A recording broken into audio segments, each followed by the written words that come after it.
प्रधानमंत्री मोदी की तुलना किससे की? मोहम्मद गौरी से। हाँ, ताज उतार, ताज पहन लो और मोदी डायनेस्टी और पता नहीं क्या क्या। अब तो युद्ध है और आपने युद्ध भी किससे मोल लिया है? बीजेपी से। पर एक समय तो आप इसी बीजेपी से टिकट मांग रहे थे। वो नकलची है ये, और नकलची लोगों को बहुत बड़ा कैरियर नहीं होता। अरविंद केजरीवाल जी की तुलना कृष्ण से कर दी और इशारों इशारों में मोदी जी को कंस बता दिया। झलक तो आपने देख लिया है, अब थोड़ा मैं एक्सप्लेन कर देता हूं, बाकी पूरा वीडियो आप खुद देख लेना, आप खुद अपने आप सब कुछ समझ में आ जाएगा। जी हां दोस्तों, हमारे देश के अंदर जब भी कोई आदमी पॉलिटिक्स में एंट्री लेता है तो चमचागिरी, चापलूसी उसकी फर्स्ट प्रायोरिटी होती है। सब लोग करते हैं, इसकी शुरुआत ही यहीं से होती है। सक्सेस की शुरुआत ही है पॉलिटिक्स में हमारे देश के अंदर में, जो आपको समय समय पर देखने को मिलता है। लेकिन एक टीचर जो पॉलिटिक्स में एंट्री किया हो, अगर वो ऐसी बातें करे तो सुन के और देख के बड़ा आश्चर्य लगता है, और जो उनके प्री फॉलोअर्स है, जो उनको पहले से फॉलो करते हैं, उनके मुंह से भी यही सब निकलता है और ये भी ऐसे ही हो गए। इतनी भी चापलूसी, इतनी भी चमचागिरी अच्छी बात नहीं होती है कि अपने नेता को आप भगवान कृष्ण से तुलना कर दे और मोदी जी को मोहम्मद गौरी से। आप देखिए, पूरा वीडियो देख के आप हैरान रह जाएंगे और आप भी सोचने पर मजबूर हो जाएंगे कि बाकी में पॉलिटिक्स में जो भी आता है ना, सबका लेवल एक समान हो जाता है। और वीडियो को लाइक करिएगा, चैनल को सब्सक्राइब करिएगा, क्योंकि ऐसे पोल खोलने वाली वीडियो आपके लिए आगे भी आते रहेंगे।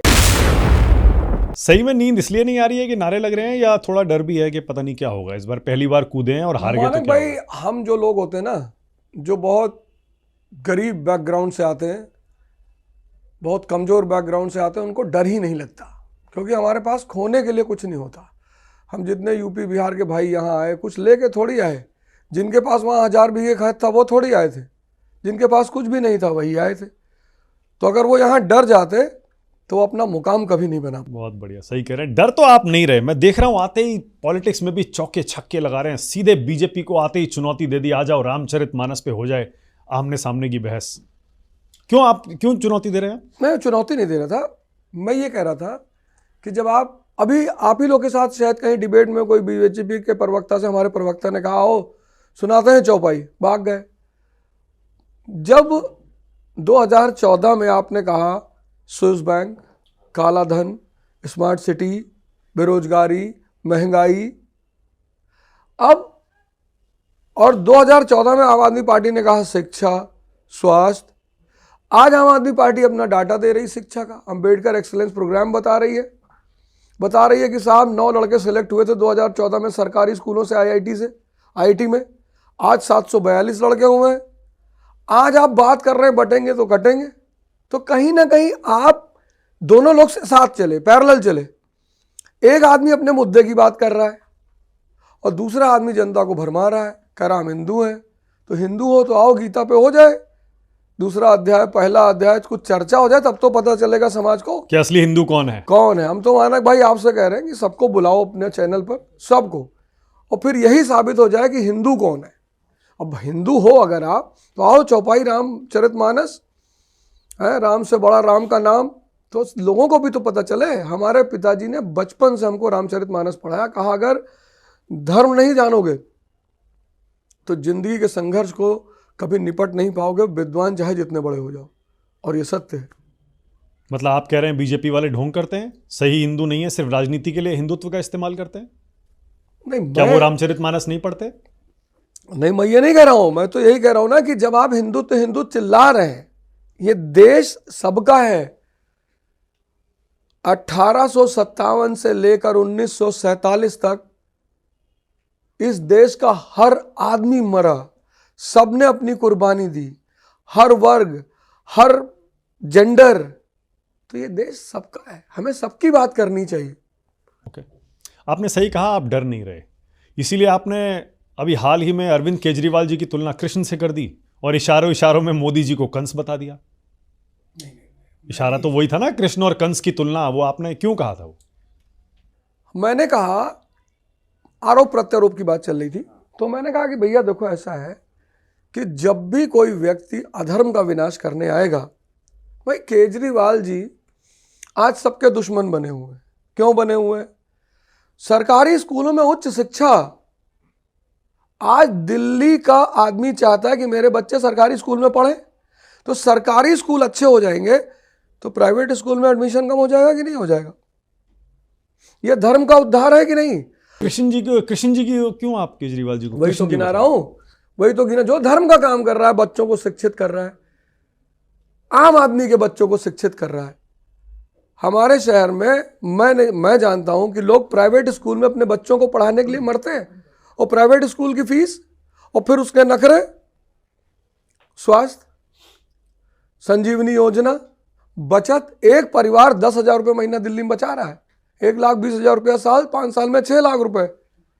अब ये सब इन्होंने तो कुछ ऐसा किया नहीं। तो आपने क्या कहा था उसमें जब कृष्ण जी से आपने तुलना की थी केजरीवाल जी की? नहीं, मैंने ये कहा था कि देखो भैया, जब जब अधर्म बढ़ेगा और कंस जैसे लोग बढ़ेंगे तो कृष्ण जी आएंगे, आना पड़ेगा। जो समाज का उद्धारक है, ये हमारे देश की बहुत अच्छी परंपरा है कि जो कृष्ण मतलब चेतना, जो समाज का उद्धारक है, जैसे हमारे महाराज हैं स्वामी अड़गड़ानंद, हम उनको भी कृष्ण का अवतार मानते हैं। जो भी उद्धारक है किसी भी फील्ड में, तो हम ऐसी उपमा देते हैं। एक आपका फिर वीडियो वायरल हो गया, उसमें आपने प्रधानमंत्री मोदी की तुलना किससे की? मोहम्मद गौरी से। वो पुराना वीडियो है क्या या नया है वो? अच्छा, हाँ, ताज उतार, ताज पहन लो और मोदी डायनेस्टी और पता नहीं क्या क्या आपने उस पर कहा।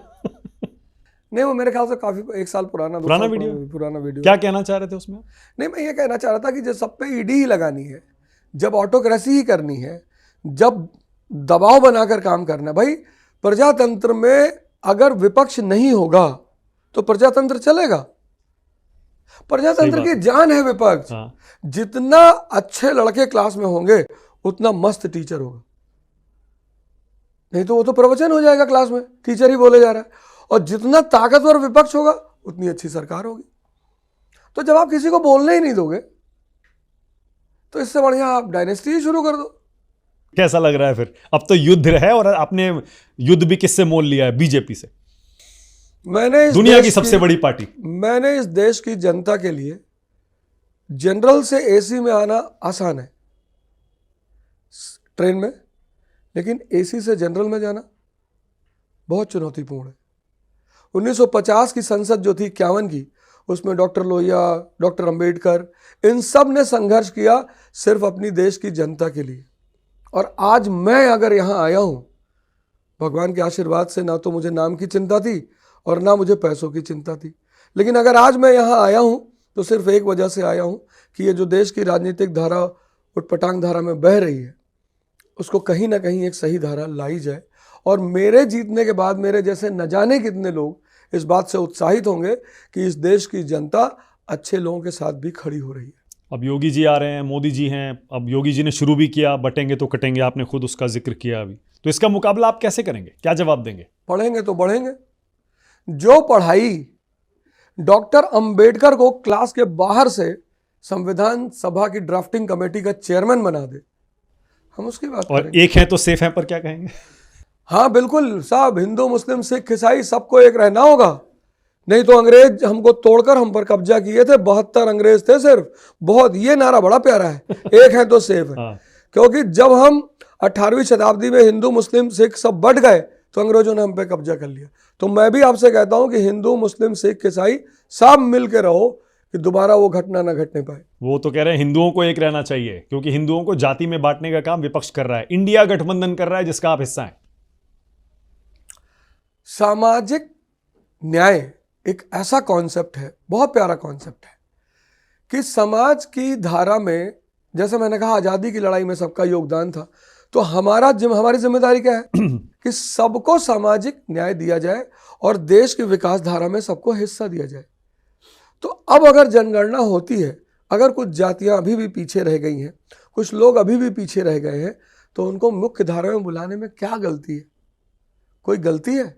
सामाजिक सोशल जस्टिस हम तो क्लास में बच्चों को पढ़ाते हैं, 9th की सिविक्स की बुक में है सोशल जस्टिस का तो टॉपिक। आपकी सरकार को कराएगी फिर जाति गणना आएगी? सोशल जस्टिस, सामाजिक न्याय बहुत जरूरी है। जो भी समाज में अभी भी पिछड़े हो उन्हें समाज के मुख्य धारा में लाना ही होगा। यानी बटेंगे तो कटेंगे, आप बिल्कुल उसके खिलाफ बात कर रहे हैं। एक तो है तो सेफ हैं कि बिल्कुल खिलाफ बात कर रहे हैं। पढ़ेंगे तो बढ़ेंगे। बहुत सारी बातें अच्छी भी करी, बहुत सारी बातें ऐसी भी करी जो नहीं करनी चाहिए थी, लेकिन मेरा मेन कंसर्न ये था वीडियो बनाने का कि आप सबसे अलग हैं। ओझा सर का बड़ा नाम है, बहुत इनके प्री फॉलोअर्स हैं, बहुत लोग इनको फॉलो करते हैं, लेकिन पॉलिटिक्स में आने के बाद इनका लेवल किस लेवल पे आ गया है ये भी सबने देखा और आपने भी जरूर देखा। आपकी क्या राय वीडियो में हमें कमेंट में बताइएगा। मिलेंगे नए वीडियो में, तब तक के लिए धन्यवाद। जय हिंद, जय भारत।